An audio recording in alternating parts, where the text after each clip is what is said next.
Kirti Dubey, founder of Prakriya, the Law Junction, and you're welcome to Law Specters.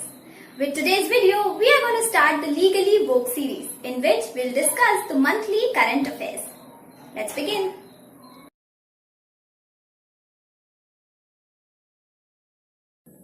NITI Aayog ने India में high performing startups को promote करने के लिए bill and Melinda Gates foundation and Wadhwani foundation के साथ मिलकर अटल इनोवेशन मिशन के अंतर्गत AIM क्रेस्ट लॉन्च किया है।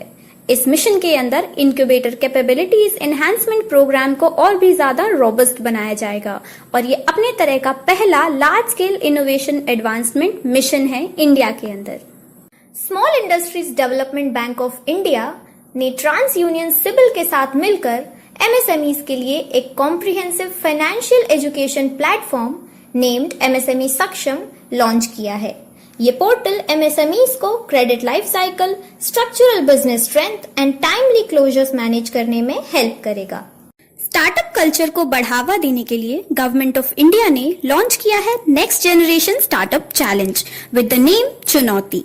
इस चैलेंज के अंदर करीब 300 स्टार्टअप्स को आइडेंटिफाई किया जाएगा और उन्हें 25 लाख तक की सीड फंड भी दी जाएगी।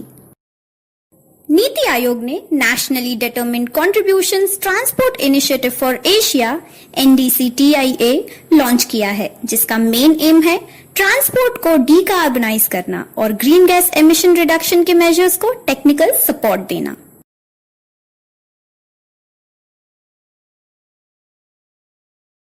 इसके साथ ही केरला की तरफ से एक बड़ी न्यूज ये है कि इंडिया का पहला international women trade centre Kerala में सेटअप होगा, जो वुमेन एंटरप्रेन्योरशिप को एनकरेज करने के लिए सेटअप किया गया है।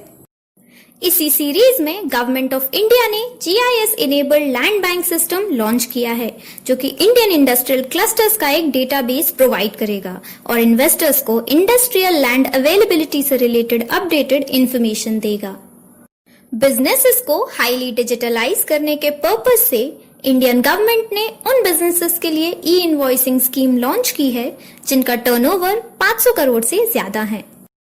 इंडिया में बढ़ रहे मेंटल हेल्थ इश्यूज से डील करने के लिए सोशल जस्टिस मिनिस्ट्री ने mental rehabilitation health helpline named Kiran launch की है, जिसपे कॉलर्स को मेंटल हेल्थ से रिलेटेड एडवाइसेस एंड एड मिलेगी। रिजर्व बैंक ऑफ इंडिया ने हाल ही में 2019-20 की एनुअल रिपोर्ट रिलीज की है, जो कि क्लेम करती है कि RBI के टोटल इनकम में 28.97 का इजाफा हुआ है।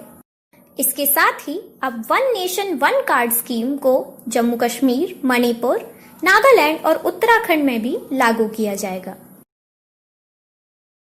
रिजर्व बैंक ऑफ इंडिया ने स्टार्टअप प्रमोशन और फाइनेंशियल इंक्लूजन के लिए इनोवेशन हब लॉन्च किया है, जिसका मेन एम है आइडियाज और नई कैपेबिलिटीज को इनफ इनोवेटिव और फाइनेंशियल प्रोडक्ट असिस्टेंस देना। अगस्त में ही GC मुर्मू को इंडिया का नया controller and auditor general of India choose किया गया है। He replaced Rajiv Maharishi for the post.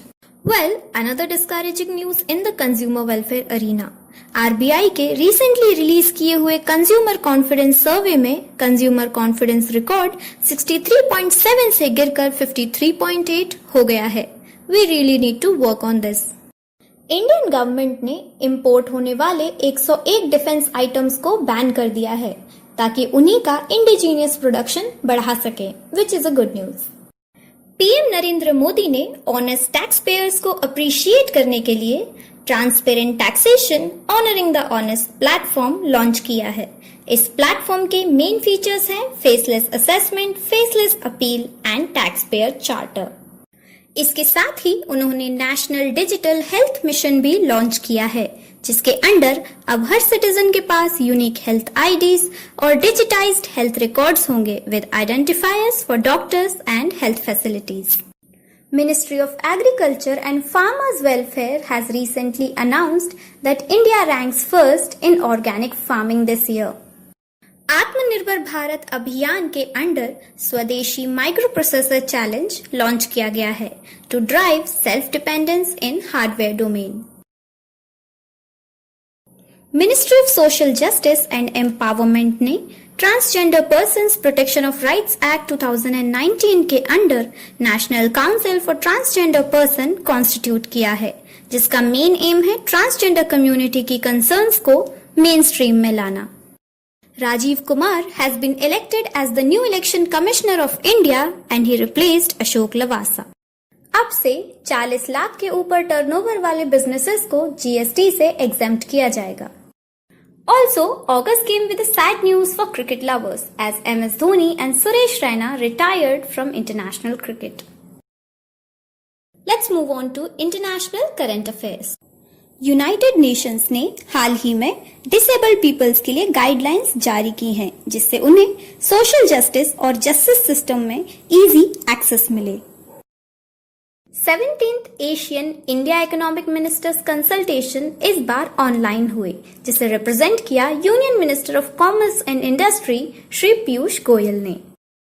UAE government ने एक नया ई एग्री मार्केट प्लेटफॉर्म एग्रीओटा लॉन्च किया है, जिसपे एग्रीकल्चरल आइटम्स की ट्रेडिंग की जा सकती है और ये एक अच्छी कोशिश है इंडिया के रूरल फार्मर्स और गल्फ फूड इंडस्ट्री के बीच के गैप को भरने की।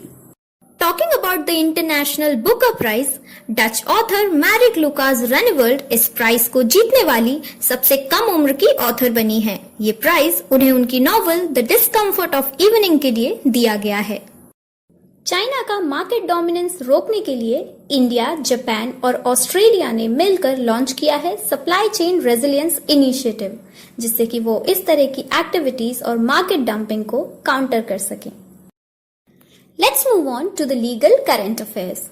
हाल ही में आंध्र प्रदेश गवर्नमेंट ने रेजोल्यूशन पास किया है ताकि वो स्टेट को इंडियन कॉन्स्टिट्यूशन के शेड्यूल 6 के अंडर ला सकें।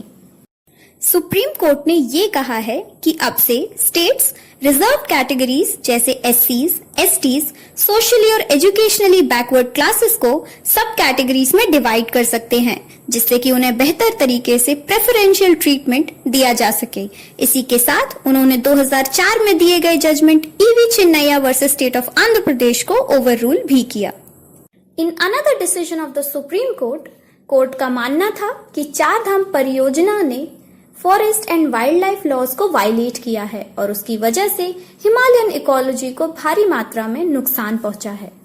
सुप्रीम कोर्ट ने अपने रीसेंट डिसीजन में ये भी कहा है कि डॉटर्स का अपनी पेरेंटल प्रॉपर्टी पर पूरा राइट है और वो लाइफ टाइम के लिए को पार्टनर रहेंगी।